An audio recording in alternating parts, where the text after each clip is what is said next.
Okay, in this video I'm showing the replacement of this lower rear control arm. Okay, this is the one that takes the brunt of all the force, because when you're applying your brakes, okay, it's gonna force all the impact in this joint right here, this rubber joint right here. So what I want you to see is this is the new one right here. There's a very minimal play, and whenever I put it in, let's see how much I can move that.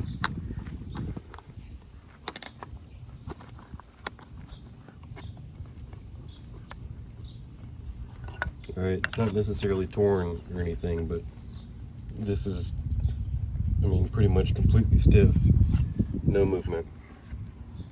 All right, you'll also get a little bit of movement out of the ball joint at the end, but not noticeably loose. I've never seen them noticeably loose.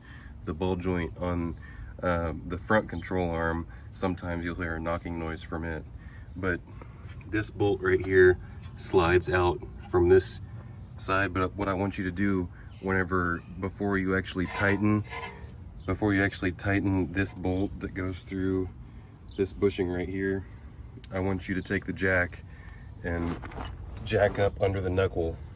All right, be careful not to bend this heat shield, but I want you to jack up under the knuckle so that you can put the suspension in the right height.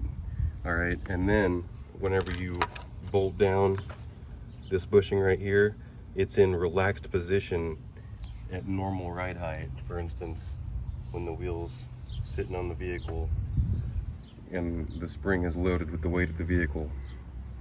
Does that make sense? So that's as simple as removing the bottom nut and getting this joint loose. I did have lots of problems on this particular steering knuckle.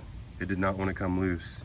So I have various hammers and tools, and I tried to even get a ball joint press out. But this one, my air hammer and my airline did go far enough out to reach. So what I simply did was I put the jack on the stud without the nut on it, and then I hit the air hammer right here. All right, and then it slowly pulled this conical joint out, but it came out with the flush sleeve. Okay, and what I had to do was I had to trim that flush sleeve off and then slide that sleeve back in the knuckle. You can do that and it will not hurt anything, but do never ever overly damage this part right here, or never cut a slot in the actual knuckle. I'm only talking about a sleeve that slides into the knuckle. Okay, now I'm going to do the other side and then we'll be done with this. To reiterate why I'm doing this is, not only do you have play in this joint, all right, and that's the joint that takes the brunt of the force. When it's bad enough, whenever you hit the brakes, you can see this whole wheel assembly move back slightly. It'll move back and in, all right? And you'll also hear a creaking noise just as you're hitting bumps. All right. Now, is it a good idea to replace the upper guide links and both lower control arms? Yes, it's a good idea to do all that.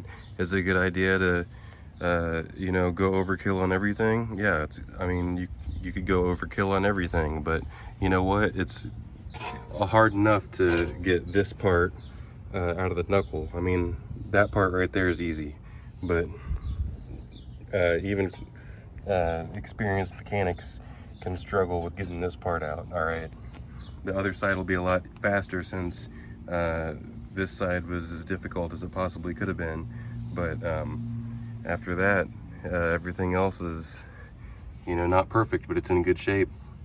All right, until next time.